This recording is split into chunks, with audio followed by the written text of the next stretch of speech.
గుంటూరు జైల్లో ఉన్న వైసీపీ కార్యకర్తలు మాజీ మంత్రులు అంబటి రాంబాబు, పేర్ని నాని, ఎమ్మెల్సీ అప్పిరెడ్డి పరామర్శించారు. సందర్భంగా అంబటి రాంబాబు మాట్లాడుతూ వైసీపీ కార్యకర్తలు సుధారాణి ఆమె భర్తను పరామర్శించేందుకు అనుమతి కూడా తీసుకున్నామన్నారు. కానీ తాము వచ్చేసరికి వాళ్ళిద్దరూ జైల్లో లేరని తెలిపారు. పీటీ వారెంట్పై తీసుకువెళ్లామని పోలీసులు చెబుతున్నారని అన్నారు. వర్రా రవీందర్ రెడ్డిని రాత్రి సమయంలో జడ్జి ముందు ప్రవేశపెట్టారని, అక్రమంగా తమ అదుపులో ఉంచుకొని థర్డ్ డిగ్రీ ప్రయోగించారు కాబట్టి రాత్రి సమయంలో జడ్జి ముందు ప్రవేశపెట్టారని ఆయన ఆరోపించారు. ఘోరంగా అన్యాయంగా మా సోషల్ మీడియా కార్యకర్తల్ని నేనంటాడు.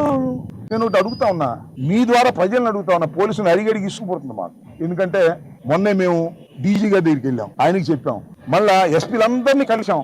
మా కార్యకర్తలు, మా నాయకులు వెళ్ళి ఈ కృష్ణా జిల్లాలో ఈయన వెళ్ళి కలిశాడు, మేము గుంటూరు జిల్లాలో మేము వెళ్ళి కలిసాం, ఎస్పీకి ఇచ్చాం. అందరికీ జగన్మోహన్ రెడ్డి గారి కుటుంబం మీద, జగన్మోహన్ రెడ్డి గారి సతీమణి మీద, జగన్మోహన్ రెడ్డి గారి పిల్లల మీద, మా పిల్లల మీద, మా కుటుంబ సభ్యుల మీద తెలుగుదేశం పార్టీ సోషల్ మీడియాకు సంబంధించిన వారు ఎంత పచ్చి బూతులు తిట్టారో అవన్నీ పెట్టాం. యాక్షన్ తీసుకొని బాబు అని ఇచ్చాం. మళ్ళా నిన్న రజనీ గారు 20 రోజులైంది, ఆమెను ఏ విధంగా ట్రోల్ చేశారో నేను చెప్పను, సిగ్గేస్తుంది. ఆమెని ఎంత ఘోరంగా ట్రోల్ చేసి టీవీల్లో చేశారో వాళ్ళని మేము ఎస్పీ గారికి ఇచ్చాం, డీజీపీ గారికి ఇచ్చాం. No action till now.